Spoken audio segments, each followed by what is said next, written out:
Good morning students.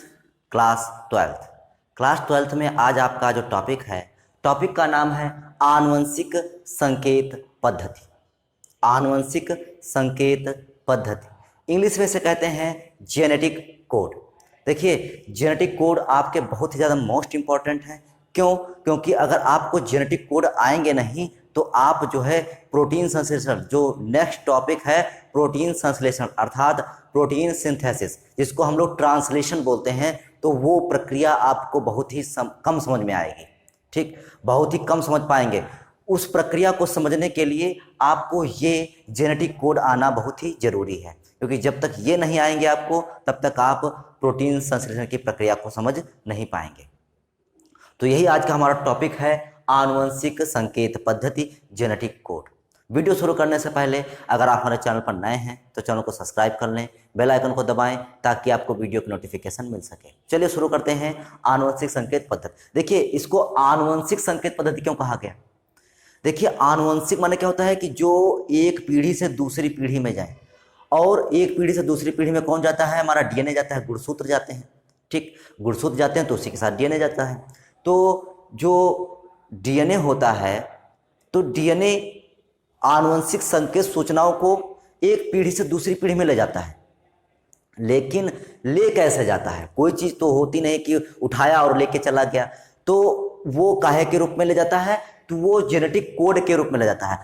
DNA होता है, DNA पर एक जेनेटिक कोड होता है। जैसा कि हम लोग डीएनए पढ़ चुके हैं, डीएनए में देखिए नाइट्रोजन बेस थे, कि नाइट्रोजन बेस में क्या था, जैसे उसमें ऐसे कुंडली था, उसमें A double bond T, G triple bond C, इस टाइप से हमारा क्या था, तो नाइट्रोजन बेसेस लगे हुए थे। ठीक, ऊपर से नीचे तक हमारे नाइट्रोजन बेस लगे हुए थे। तो जेनेटिक कोड जो होता है आपका, वो नाइट्रोजन बेसों के रूप में होता है, और एक नाइट्रोजन बेस के रूप में नहीं होता है, बल्कि ये इनका एक तीन का जोड़ा होता है। मतलब जब तीन नाइट्रोजन बेस मिलते हैं तब एक कोड बनता है। कितने नाइट्रोजन बेस?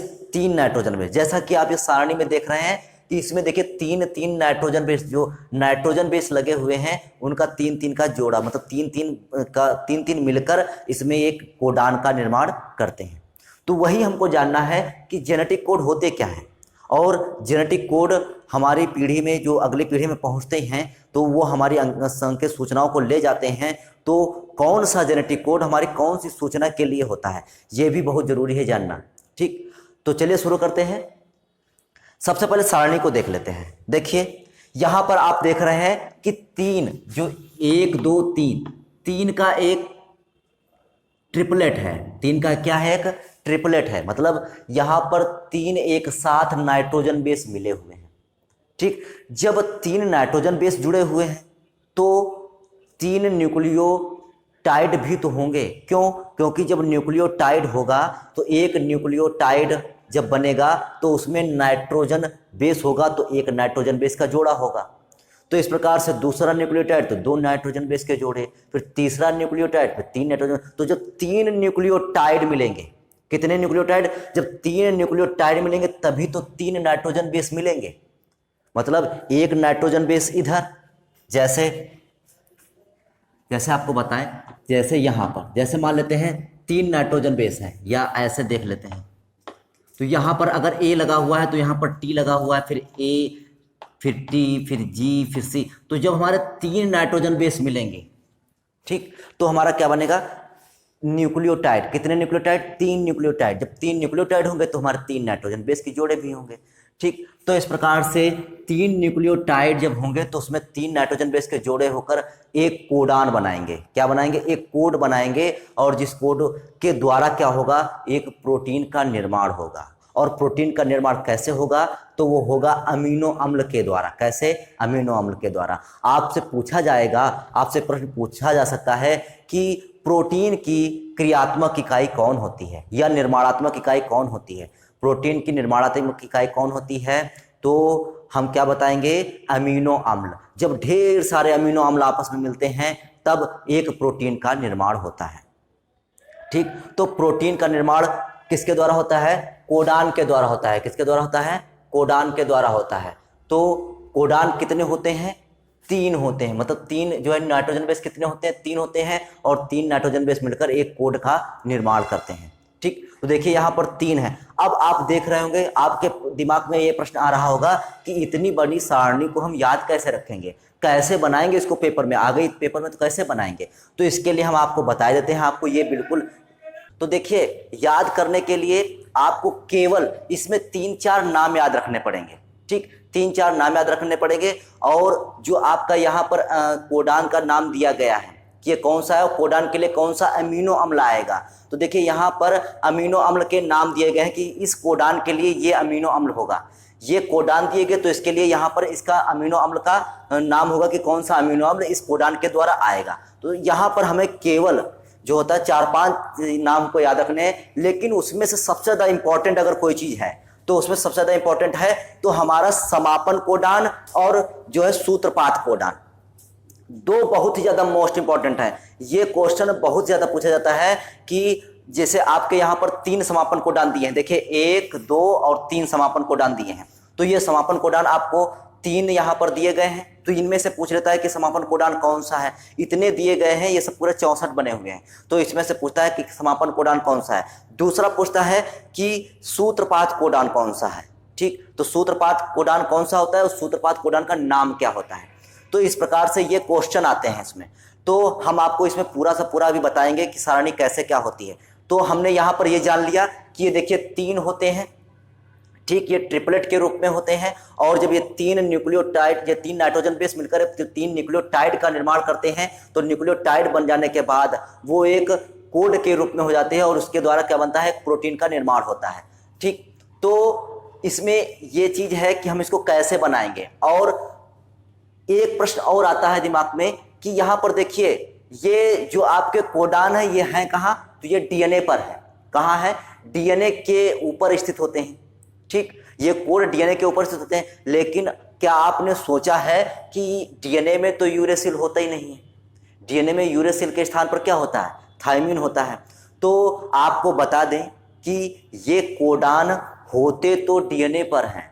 किस पर होते हैं, डीएनए पर होते हैं, लेकिन डीएनए पर होने के बावजूद इनका जो फॉर्मेशन होता है वो आरएनए की तरीके से होता है। मतलब जो नाइट्रोजन बेस जुड़ते हैं वो आरएनए की तरीके से जुड़ते हैं। ठीक, किसके तरीके से जुड़ते हैं, आरएनए तरीके से, क्योंकि आरएनए जो होता है वो उसमें यूरेसिल पाया जाता है। तो हमने यहाँ पर इसके कुछ जान लिया। अब ये इसको कैसे बनाएंगे तो हम इसको थोड़ा बाद में जानेंगे, पहले हम इसके विषय में जान लेते हैं कि ये जेनेटिक कोड होता क्या है। तो चलिए जानते हैं। देखिए यहाँ पर क्या लिखा हुआ है, जेनेटिक कोड डीएनए अणुओं में स्थित नाइट्रोजन बेसों का वह अनुक्रम है जिसमें प्रोटीन अणुओं के संश्लेषण के संदेश निहित होते हैं। मतलब अगर आपसे 1 नंबर में पूछा जाएगा तो हम इतना लिखेंगे।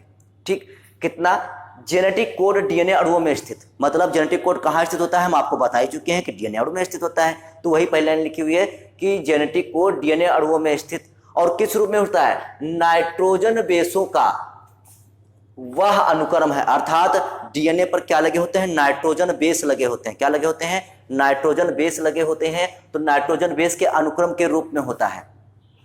ठीक, जिसमें प्रोटीन अणुओं के संश्लेषण के संदेश निहित होते हैं। मतलब जो नाइट्रोजन बेस का जो अनुक्रम लगा होता है तो उसमें क्या है, काहे के संदेश निहित होते हैं, तो प्रोटीन अणुओं के संश्लेषण के संदेश निहित होते हैं। मतलब हमने क्या जाना कि जेनेटिक कोड जो है, जेनेटिक कोड डीएनए अणुओं में नाइट्रोजन बेसों के अनुक्रम के रूप में होता है। मतलब कौन, जेनेटिक कोड काहे के रूप में होता है, तो नाइट्रोजन बेस के अनुक्रम के रूप में होता है। कहाँ होता है, तो डीएनए पर होता है। ठीक, और काहे के लिए होता है, तो प्रोटीन अणुओं के संश्लेषण के लिए होता है। प्रोटीन अणुओं के संश्लेषण के लिए होता है। अब आगे देखते हैं, 3 न्यूक्लियोटाइड के उस ग्रुप को जिसमें किसी एक अमीनो अम्ल के लिए कोड या संदेश होता है, कोडान कहलाता है।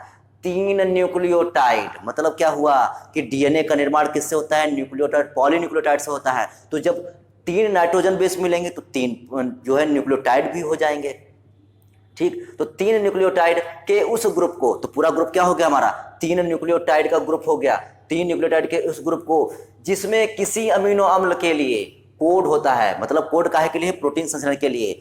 ठीक, तो अमीनो अम्ल के लिए कोड या संदेश होता है तो उसको क्या कहते हैं, कोडान कहते हैं। इसको क्या कहेंगे? कोडान कहेंगे। और ये कोडान जो होगा हमारा जो ट्रिपलेट है ये किससे मिलकर बना होगा? 3 न्यूक्लियोटाइड का निर्माण कराएगा। और 3 न्यूक्लियोटाइड का क्या करेंगे? अब उसमें क्या होगा? अमीनो अम्ल के लिए संदेश होगा। काहे के लिए संदेश होगा? अमीनो अम्ल के लिए। किसमें होगा? न्यूक्लियोटाइड में होगा। न्यूक्लियोटाइड में क्या होगा? हमारे ट्रिपलेट नाइट्रोजन बेस होंगे। क्या होंगे? Triplet nitrogen base. ठीक, तो अमीनो अम्ल के लिए कोड होता है, इन्हीं को क्या कह देते हैं? हम कोडान कहते हैं। क्या कहते हैं? कोडान कहते हैं। आगे देखते हैं।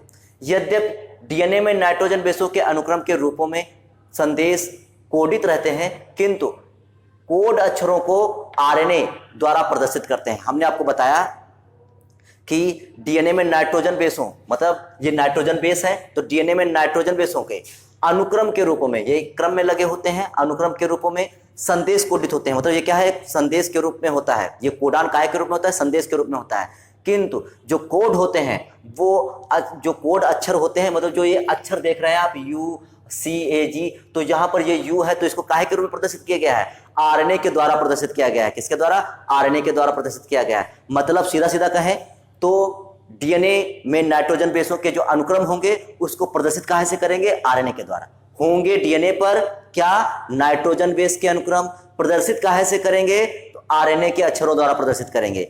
दूसरा स्टेप खत्म। तीसरा स्टेप देखते हैं। 4 प्रकार के नाइट्रोजन बेसों से निम्न प्रकार 64 कोडान बनते हैं। जैसा कि हमको पता है कि 4 प्रकार के नाइट्रोजन बेस होते हैं। कौन सा? कि आपके एडेनिन, थायमीन, गुआनिन और साइटोसिन। तो उसमें थायमीन के स्थान पर क्या हो जाएगा? यहाँ पर यूरेसिन। तो 4 प्रकार के नाइट्रोजन बेसों से निम्न प्रकार 64 कोडान बनते हैं। कितने हैं यहाँ पर कोडान? तो यहाँ पर 64 कोडान बने हुए हैं। ठीक, जिन्हें क्या कहते हैं? इनको क्या कहते हैं? जेनेटिक कोड कहा जाता है।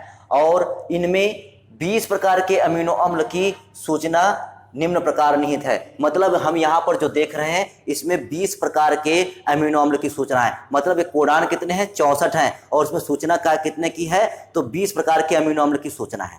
ठीक, अब आपको एक चीज और बता दें। हमने देखे यहाँ पर हिंदी में लिखा हुआ है, जैसे यहाँ पर ल्यूसीन लिखा हुआ है, मिथियोनिन लिखा हुआ है, आइसोल्यूसिन लिखा हुआ है। तो देखिए आपकी जो किताब दी गई है उस किताब में यह इसको शॉर्ट फॉर्म में लिख दिया गया, जैसे LUE लिख दिया गया। मतलब यहाँ पर शॉर्ट फॉर्म में लिखा गया है। शॉर्ट फॉर्म हमने इसलिए नहीं लिखा क्योंकि हम जब आपको शॉर्ट में बताएंगे तो आप हो सकता है कम समझ पाए इसको, क्योंकि जब हम फुल फॉर्म बता देंगे इसकी तो आप इसको शॉर्टकट मतलब संक्षेप में तो आप खुद ही समझ जाएंगे, वो अपने आप ही समझ लेंगे। तो इसलिए हमने यहाँ पर क्या कर दिया है, आपको पूरा का पूरा बता दिया है। और किताब में क्या करते हैं कि यहाँ पर थोड़ा सा लिख देते हैं शॉर्टकट में और फिर उसके नीचे पूरा का पूरा उसको एक्सप्लेन करते हैं, मतलब पूरा का पूरा उसका नाम लिखते हैं। तो हमने पूरा का पूरा नाम यहीं पर लिख दिया है। ठीक, और दूसरी चीज क्या बताया आपको इसमें कि जो नाम है वो हमने हिंदी में लिख दिए हैं ताकि आपको कोई भी कंफ्यूजन या उच्चारण में कोई भी दिक्कत ना आए। ठीक, तो ये हमारा हो गया जेनेटिक कोड। अब ये सारणी बनेगी कैसे? देखिए हम आपको सीधा सीधा सिंपल बता देते हैं कि नंबर 1, नंबर 2 और नंबर 3। बस पहले नंबर पर आप पहले देखिए, ये नंबर 1 का कॉलम है, मतलब ये जो नंबर होंगे वो कैसे होंगे? 1 नंबर पे होंगे। मतलब ये UCAG ये कैसे पर होंगे? हमारे 1 नंबर पे होंगे। बाकी हमारा ये 2 पर, फिर ये भी 2 पर, ये 2, फिर ये तीसरे नंबर पर। तो ये हमारा लिखने का क्रम है। देखिए नंबर 1 पर हमने क्या लिखा? U, नंबर 2 पर क्या लिखा?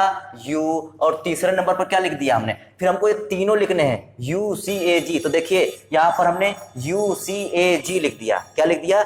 UCAG। देखिए ये जो लिखा था तीसरे नंबर पर UCAG, तो देखिए हमने यहाँ पर कोडान उठा लिए, उनके सामने हमने UCAG लिख दिया। ठीक, तो देखिए यहाँ पर हमारा पूरा का पूरा कोडान बन गए।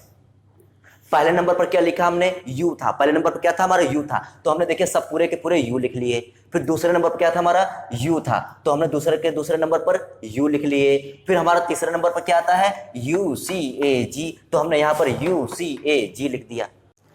तो आपका ये एक बन गया। अब देखिए दूसरा देखते हैं। देखिए पहले नंबर पर ये रहेगा।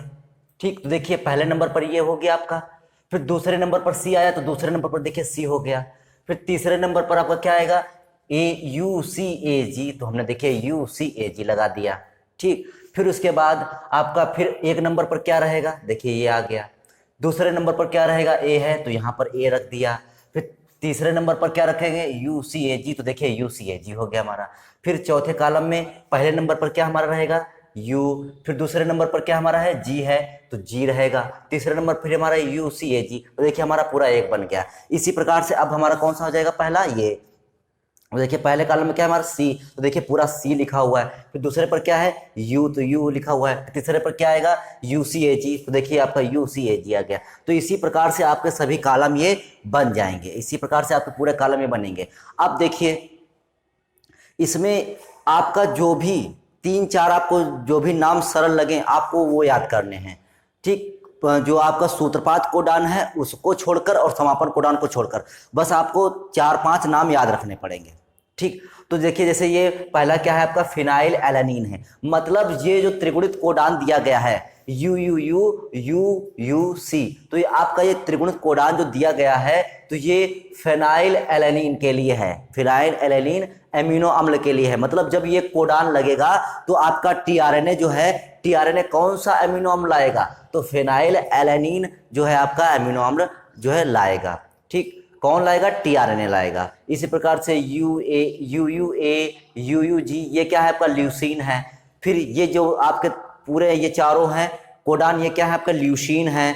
फिर इसमें ये देखिए 1 2 3 जो ये तीनों हैं ये कौन से हैं आपके आइसोल्यूसीन है। और मोस्ट इंपॉर्टेंट AUG जो है आपका वो क्या है, मिथियोनीन सूत्रपात कोडान है।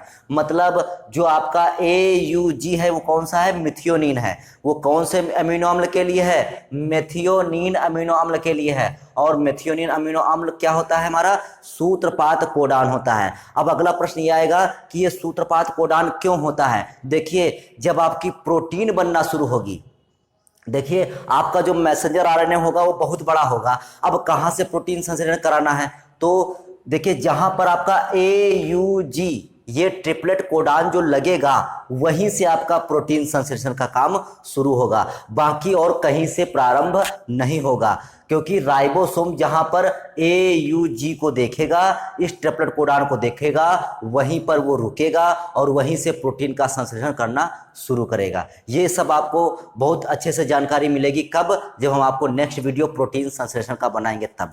तो हम यहाँ पर केवल ये जानेंगे कि हमारा AUG जो होगा वो मिथियोनिन कोडान होगा, मतलब मिथियोनिन अमीनो अम्ल के लिए होगा कोडान। और ये क्या होगा हमारा, सूत्रपात होगा। इसी प्रकार से जो आपके जी के सामने वाले हैं ये पूरा वैलिन है चारों, ठीक। ये आपका सीरीन है, प्रोलीन है, थ्रियोनीन है, एलेनिन है, ठीक। ये दोनों कैसे हैं, टायरोसिन है। अब देखिए मोस्ट इंपॉर्टेंट हमने अंडरलाइन कर दिया है, UAA UAG ये दोनों आपके जो कौन से हैं, समापन कोडान है। कौन से, समापन कोडान है।